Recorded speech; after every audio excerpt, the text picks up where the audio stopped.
सबसे पहले बात करेंगे तुनिशा मौत मामले की, जिसमें अब भी शिजान से पूछताछ जारी है। अब तक 17 लोगों के बयान दर्ज किए गए हैं। इस बीच आज तुनिशा का अंतिम संस्कार किया जाएगा। इस मामले में अभी और लोगों के बयान भी दर्ज कराए जाएंगे। इस बीच लेडी अफसर के सामने पूछताछ में शिजान रो पड़ा। 2 दिन से पूछताछ में तुनिशा से ब्रेकअप को लेकर अलग अलग वो थ्योरीज बता रहा है। इस महिला अधिकारी को देखकर पहले तो शिजान खामोश रहता था, लेकिन बीती रात वो फूट पड़ा। उधर तुनिशा के परिवार वाले लगातार शिजान पर ब्रेकअप को लेकर आरोप लगा रहे थे और कई लड़कियों से रिश्तों का आरोप भी उस पर लगा रहे थे। तो आरोपी शिजान को वाली पुलिस स्टेशन ले जाया गया, जहां पर मुंबई पुलिस की शिजान से पूछताछ जारी है। दीपेश त्रिपाठी हमारे सहयोगी इस वक्त तमाम जानकारी के साथ जुड़ गए हैं। दीपेश, अब तक के जो 17 लोगों के बयान दर्ज हैं और साथ ही शिजान का जो अब अलग अलग थ्योरीज रिलेशनशिप को लेकर सामने आ रही है, किस तरीके से पुलिस मिलान कर रही है या फिर ये कितनी बड़ी चुनौती है?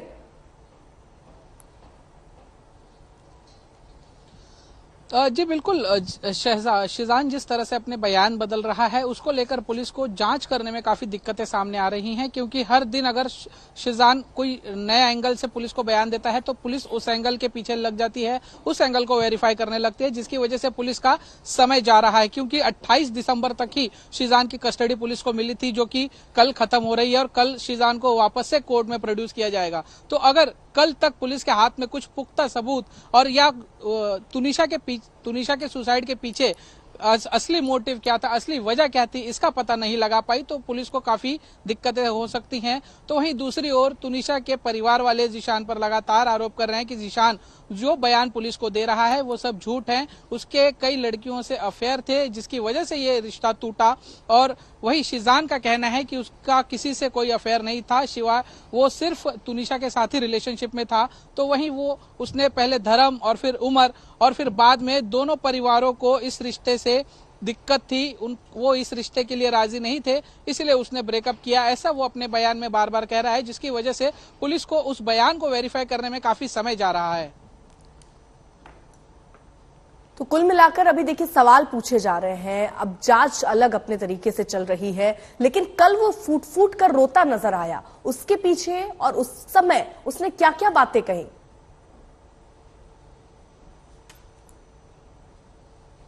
जी बिल्कुल, जीशान की कस्टडी के बाद से लगातार शिजान से पूछताछ शुरू है पुलिस की। और कल जैसा कि जो महिला अधिकारी हैं जो उसको इंटरोगेट कर रही थी, जब हमने उनसे बात की तो उन्होंने आज तक से कहा कि कल शाम को शिजान से जब पूछताछ कर रहे थे तभी वो अचानक फूट फूट कर रोने लगा।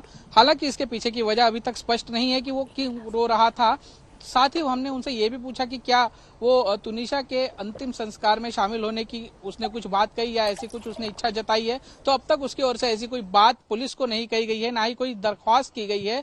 लेकिन एक बात जरूर है कि शिजान पहले 2 दिन बहुत ही नॉर्मल था, जिसकी वजह से पुलिस को भी अंदाजा लगाने में काफी मुश्किल हो रहा था कि एक्चुअली में इसका बिहेवियर कैसा है, या इसको गिल्ट है या इसके पीछे कोई पछतावा है। पुलिस को ये अंदाजा लगाने में काफी दिक्कतें हो रही थी, क्योंकि उसकी बॉडी लैंग्वेज काफी नॉर्मल थी। जैसा कि पुलिस जो है एक आरोपी की या एक व्यक्ति की बॉडी लैंग्वेज देख के समझ जाती है कि वो कितना गुनहगार है कितना नहीं। लेकिन इन सब मामलों में पुलिस को थोड़ी सी दिक्कतें आ रही थी, क्योंकि शिजान जो है वो नॉर्मल बिहेव कर रहा था।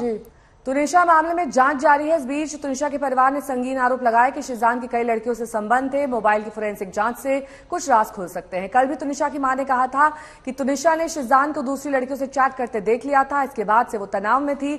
सवाल यह है कि शिजान की जिंदगी में वो लड़कियां कौन थी?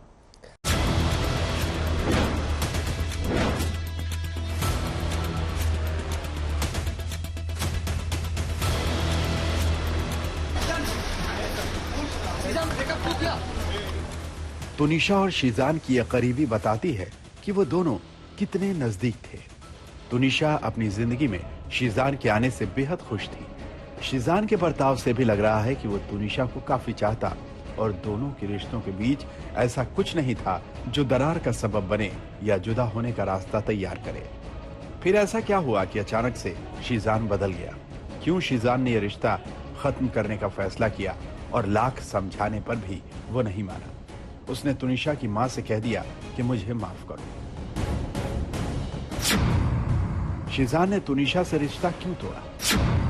क्या शिजान ने तुनिशा को धोखा दिया? क्या शीजान किसी और लड़की को चाहता था? शीजान की जिंदगी में वो कौन थी? तुनिशा के परिवार का सीधा आरोप है कि शीजान दूसरी लड़कियों के साथ रिश्ते में था और इसीलिए उसने तुनिशा को धोखा दिया। मैं सबको, आप सब मीडिया वालों को ये बताना चाहती हूँ कि शीजान ने तुनिशा को धोखा दिया।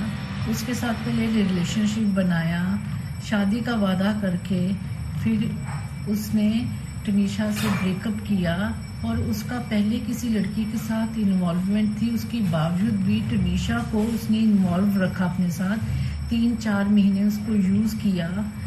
बस मैं इतना कहना चाह रही हूँ कि इसको सज़ा मिलनी चाहिए, शीजान को नहीं छोड़ना। मेरा बच्चा गया है। तुनिशा के मामा पवन शर्मा भी इसी तरफ इशारा करते हैं कि शीजान ने तुनिशा को धोखा दिया और इसी के चलते वो काफी तनाव में थी। जब से ये शो शुरू हुआ था तभी से इन लोगों का मतलब मिलना जुलना था, अच्छे दोस्त थे। उसके बाद पता नहीं क्या हुआ, अभी पिछले 15-20 दिन पहले तुनिशा को एंजाइटी सेट पे अटैक आया था, तो इन लोगों ने उसको एडमिट किया। तो हम लोग वहाँ पहुँचे तो उसने सिर्फ इतना बोला, मैं भी था, उसकी मम्मी भी थी, डॉक्टर भी थे, कि मेरे साथ चीटिंग हुई है, मेरे साथ गलत हुआ है, वो ऐसा कैसे कर सकता है, ये सब बोल रही थी। वो बार बार रिपीट कर रही थी एक ही बात को। बस तभी पता चला कि कुछ प्रॉब्लम चल रही है शीजान के और उसके बीच में। फिर तुनिशा की मम्मी ने समझाया भी कि अगर तुम्हें रिश्ता नहीं रखना था तो इतना क्लोज आने की क्या जरूरत थी पहले। परिवार के आरोप समझ में आते हैं क्योंकि उन्होंने अपने घर की बेटी को खो दिया, लेकिन शीजान पर ऐसे ही इल्जाम कुछ और लोग भी लगा रहे हैं। इसमें सबसे खास है तुनिशा की दोस्त रैया लबीब, जो साफ कहती हैं कि शीजान के कई लड़कियों के साथ संबंध थे और इसकी कई गर्लफ्रेंड्स थी। शीजान खान वो एक साइड से अपने प्यार को, तुनिशा को धोखा दे रहा था। उसका बहुत सारी लड़कियों के साथ अफेयर चल रहा था, आई मीन लाइक डेट कर रहा था। लेकिन शीजान खुद को बेगुनाह बता रहा है। उसका कहना है धर्म और उम्र की वजह से उसने रिश्ता तोड़ा। आज तक ब्यूरो। बात अब कोरोना की करेंगे, जिससे लड़ाई के लिए हम कितने तैयार हैं। आज इसका टेस्ट चल रहा है। देश भर के अस्पतालों में तैयारियों का मॉक ड्रिल किया जा रहा है। केंद्रीय स्वास्थ्य मंत्री मनसुख मांडविया ने दिल्ली के सफदरजंग अस्पताल में कोविड वार्ड का जायजा लिया। उन्होंने बेड से लेकर वेंटिलेटर, ऑक्सीजन से लेकर डॉक्टर्स की टीम की व्यवस्था देखी। मुख्यमंत्री और राज्यों के स्वास्थ्य मंत्री अपने अपने सूबे में कोरोना से जंग की तैयारियों का टेस्ट ले रहे हैं। चीन और दूसरे देशों में कोरोना विस्फोट के बाद भारत अलर्ट मोड पर आ गया है।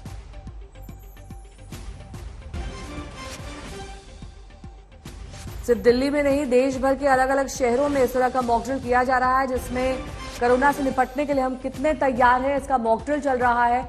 आज के दिन का चयन किया गया इस मॉक ड्रिल को करने के लिए।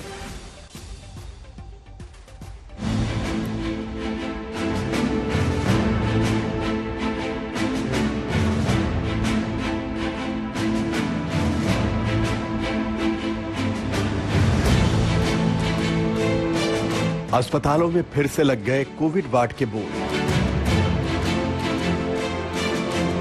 अलग वार्ड, अलग बेड, डॉक्टरों और स्वास्थ्य कर्मियों की अलग टीम, बेड से लेकर वेंटिलेटर तक, ऑक्सीजन सिलेंडर से लेकर मास्क और पीपीई किट तक सब कुछ तैयार है। कोरोना के खिलाफ जंग में कोई कमी न रह जाए, कोई चूक न हो, इसका पूरा ख्याल रखा जा रहा है। कोरोना की चौथी लहर की आशंका से पहले सबसे बड़ी मॉक ड्रिल में हर तैयारी को बारीकी से परखा जा रहा है। आपातकाल की कसौटी पर कसा जा रहा है।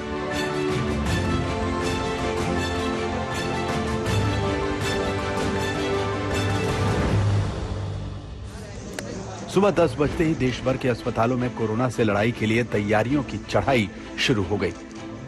दिल्ली में केंद्रीय स्वास्थ्य मंत्री मनसुख मांडविया ने मॉक ड्रिल की कमान संभाली। स्वास्थ्य मंत्री मांडविया ने दिल्ली के सफदरजंग अस्पताल में कोविड के खिलाफ तैयारियों का जायजा लिया।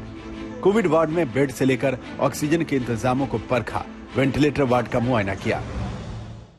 आज देश भर में कोविड को लेकर एक मॉक ड्रिल का आयोजन किया गया। हम सफदरजंग में हैं, जो दिल्ली का सबसे बड़ा अस्पताल है, जहां पर ये मॉक ड्रिल इस वक्त जारी है। आपको दिखाने की कोशिश करें कि लगातार जिन चीजों की कमी सेकेंड वेव यानी कि दूसरी लहर में देखी गई वो सारी चीजें जो हैं वो इस वक्त यहाँ पर लगाई हुई है। ये मॉक ड्रिल है और इसके चलते एक युद्ध स्तर पर किस तरीके से कोविड की तैयारी होनी चाहिए वो दिखाई गई है। अभी तो हमने अपनी तरफ से पूरी तैयारी करी है। हमने इस फैसिलिटी में एक ट्रायज एरिया बनाया है, जिस ट्रायज एरिया से हमें पता चलेगा कि पेशेंट को कोविड वार्ड लेके जाना है या कोविड आईसीयू, और अगर कोविड वार्ड जाएगा पेशेंट तो एसिम्प्टोमेटिक रहेगा या फिर माइल्ड सिम्टम रहेंगे, और कोविड आईसीयू में आना होगा अगर ऑक्सीजन रिक्वायरमेंट बढ़ती जाएगी या वेंटिलेटर्स। दिल्ली के दूसरे अस्पताल में भी मॉक ड्रिल में बढ़ चढ़कर हिस्सा लिया गया। हर जगह मुस्तैदी दिखी, हर अस्पताल में सरगर्मी दिखी। सरकारी ही नहीं, प्राइवेट अस्पताल भी कोरोना से लड़ने के लिए तैयार हैं। दिल्ली के सर गंगाराम अस्पताल में भी कोरोना मरीजों के लिए अलग वार्ड बनाया गया। PPE kit, ventilator, mask, medical oxygen समेत दूसरी कई तैयारियां मुकम्मल हैं। किसी कैटास्ट्रोफी टाइप सिचुएशन होती है, डिजास्टर होता है कि 1000-2000 पेशेंट एक साथ आते हैं और उनकी अगर हालत खराब होती है तो उस समय क्या परिस्थिति रहेगी, किस तरह हम उससे निपटेंगे, वो तो अभी से प्रिडिक्ट करना मुश्किल है। लेकिन एवरेज आउटब्रेक के लिए वी आर रेडी। देश के तमाम राज्यों और केंद्र शासित प्रदेशों में भी कोरोना से जंग के लिए कमर कस ली गई है। राज्य के स्वास्थ्य मंत्रियों ने अपने अपने राज्यों में अस्पतालों की तैयारियों का टेस्ट किया। भोपाल में देखा जा रहा है कि पहली और दूसरी लहर की गलती ना दोहराई जाए, ऑक्सीजन की कमी ना हो, वेंटिलेटर पर्याप्त मात्रा में हो। देश भर में कोरोना की व्यवस्थाओं को लेकर के क्या हालात हैं, कैसी स्थितियां हैं, क्या तैयारियां हैं, उसे लेकर के मॉक ड्रिल चल रही है। मध्य प्रदेश की राजधानी भोपाल में इस वक्त मौजूद है। मेरे ठीक पीछे अगर आप देखें तो ये प्रदेश का सबसे बड़ा सरकारी अस्पताल हमीदिया अस्पताल है, जो डेडिकेट कोविड एक हॉस्पिटल भी रहता है जब कोविड की लहर आती है। तो यहाँ पर चिकित्सा शिक्षा मंत्री विश्वास सारंग पहुंचे हुए हैं देखने के लिए तैयारियों को, क्या बेड की व्यवस्थाएं हैं, ऑक्सीजन जो कि पिछली लहर में सबसे ज्यादा कमी की वजह से हाहाकार मचा था, वो ऑक्सीजन उपलब्ध होगी या नहीं, अगर हालात पहले जैसे बनते हैं। तो यहाँ पर चिकित्सा शिक्षा मंत्री विश्वास सारंग खुद पहुंचे हैं, अधिकारियों से लगातार बात कर रहे हैं कि पूरे प्रदेश में अब तो हमने हर जगह ऑक्सीजन जनरेशन प्लांट भी लगा दिया, ऑक्सीजन स्टोरेज भी की कैपेसिटी लगभग डबल कर दी। हर मेडिकल कॉलेज में, हर हमारे जिला अस्पताल में हमने ऑक्सीजन जनरेशन और ऑक्सीजन स्टोरेज दोनों की व्यवस्था की है। कर्नाटक में तो मॉक ड्रिल के साथ सख्ती का भी ऐलान कर दिया गया। कर्नाटक में अब cinema hall, school, college, pub, restaurant और बार सब में मास्क लगाना जरूरी होगा। सरकार ने न्यू ईयर पार्टी भी रात 1 बजे से पहले खत्म करने के आदेश दिए हैं।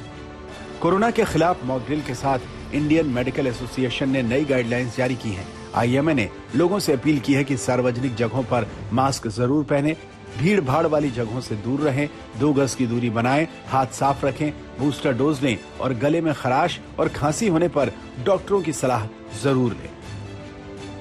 दिल्ली में कोरोना की तीसरी लहर ज्यादा असरदार नहीं रही। एक्सपर्ट्स का मानना है कि चौथी लहर भी मामूली रहेगी, लेकिन चीन और दूसरे देशों से सबक लेते हुए सरकार कोई भी रिस्क लेना नहीं चाहती।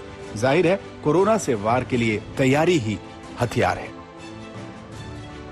दिल्ली से श्रेया चैटर्जी, वरुण सिन्हा, भोपाल से रवीश पाल सिंह और लखनऊ से समर्थ श्रीवास्तव के साथ आज तक ब्यूरो। हमारे 3 सहयोगी इस वक्त अलग अलग शहरों से जुड़ गए हैं। मिलन शर्मा दिल्ली से हैं, समर श्रीवास्तव लखनऊ से, नागार्जुन इस वक्त चेन्नई से, बेंगलुरु से हमारे साथ जुड़ गए हैं। नागार्जुन, सबसे पहले आपका रुख करते हुए, किस तरीके की मॉक ड्रिल आज वहां पर अस्पतालों में देखी गई? क्या ये सार्थक रही या फिर ये महज खाना पूर्ति है? आप देख सकते हैं मैं एक मॉड्यूलर आईसीयू में हूं, एक केसी जनरल गवर्नमेंट हॉस्पिटल में हूं। अभी एक 5 बेड का आईसीयू आप देख सकते हैं वेंटिलेटर के साथ अभी तैयार हुए हैं। मैं रेसिडेंट मेडिकल ऑफिसर और ऑल्सो मेडिकल सुपरिटेंडेंट मेरे साथ जुड़े हैं, मैं उनसे बात करता हूं। मैम आप बताइए, आप आज के लिए कैसे प्रिपेयर्ड है, कितना बेड रेडी है अभी कोविड इंटेक के लिए? हमारे तो 100 आईसीयू बेड्स रेडी है। आज देख रहे हैं modular ICU 50 bed exclusively you have kept for covid patient. Each bed, each room में 5-5 इसमें पूरे के पूरे वेंटिलेटर रेडी है, कार्डियक मॉनिटर्स रेडी है, and we are ready with oxygen plant and even liquid oxygen plant and PSF plant as well. So we are exclusive ready. Sir vaccination की भी एक रश होगा अब से, क्योंकि बूस्टर डोज का सबको चाहिए। आप कैसे तैयार है बूस्टर डोज के लिए? नहीं, हम तो बूस्टर डोज काफी दिन सालों से यहाँ पे दे रहे हैं। अभी ठीक है, नागेश लौटेंगे आपके पास। अर्पिता, मिलन का रुख करना होगा। ठीक है, जरा मिलन आप समझा दीजिए, आप जहां पर हैं वहां किस तरीके से मॉक ड्रिल की तैयारी हुई और जो जो कमियां हमने दूसरी वेव में देखी उन सब पर पार पाने के लिए वहां इंतजाम दिख रहे हैं भरपूर? जी बिल्कुल, देखिए जो जो कमियों की बात अगर हम करें दूसरी लहर में, तो चाहे वो ऑक्सीजन हो या फिर पीएसए प्लांट हो, इन सब की कमियां इस वक्त मॉक ड्रिल में पूरी होती हुई दिखाई दी।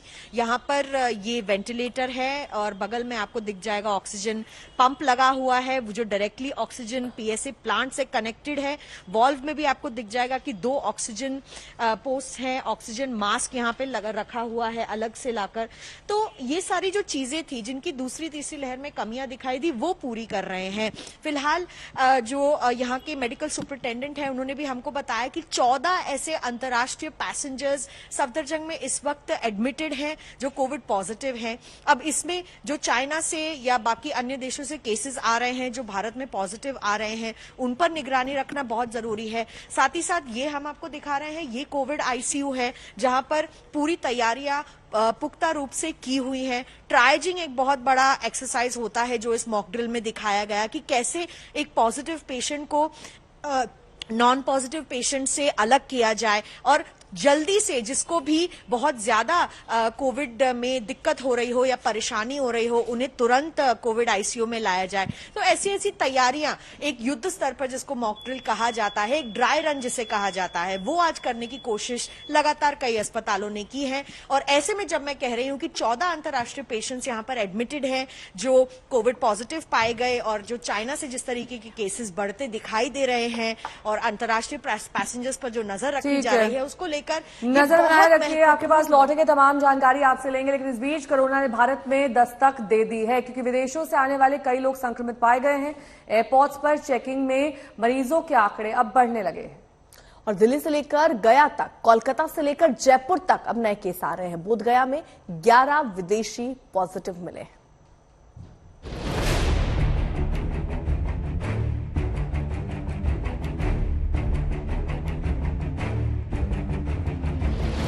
कोरोना फिर से डराने लगा, फिर से सावधानी का सिग्नल देने लगा। कोरोना ने एक बार फिर एयरपोर्ट के रास्ते एंट्री मारी। एयरपोर्ट पर टेस्ट शुरू हुआ तो कोरोना के मामले भी आने लगे। अकेले गया एयरपोर्ट पर 11 पॉजिटिव निकले, ये सभी विदेशी हैं। इसी तरह दिल्ली एयरपोर्ट पर 2 नए केस आए।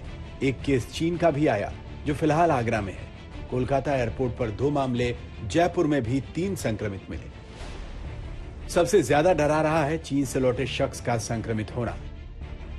40 साल का शख्स 1 महीने रहकर 22 दिसंबर को बीजिंग से दिल्ली आया और 23 को आगरा पहुंचा। उसकी आरटी-पीसीआर रिपोर्ट पॉजिटिव आते ही हड़कंप मच गया।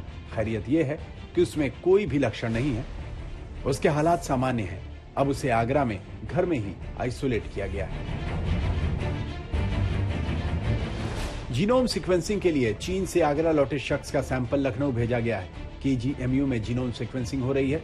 इसके बाद साफ होगा कि उसे कोरोना के किस वेरिएंट ने संक्रमित किया। अब हर उस शख्स की टेस्टिंग हो रही है जो उसके संपर्क में आया। उसके परिवार के साथ साथ वो लोग भी हैं जो दिल्ली से आगरा की यात्रा में उसके संपर्क में आए।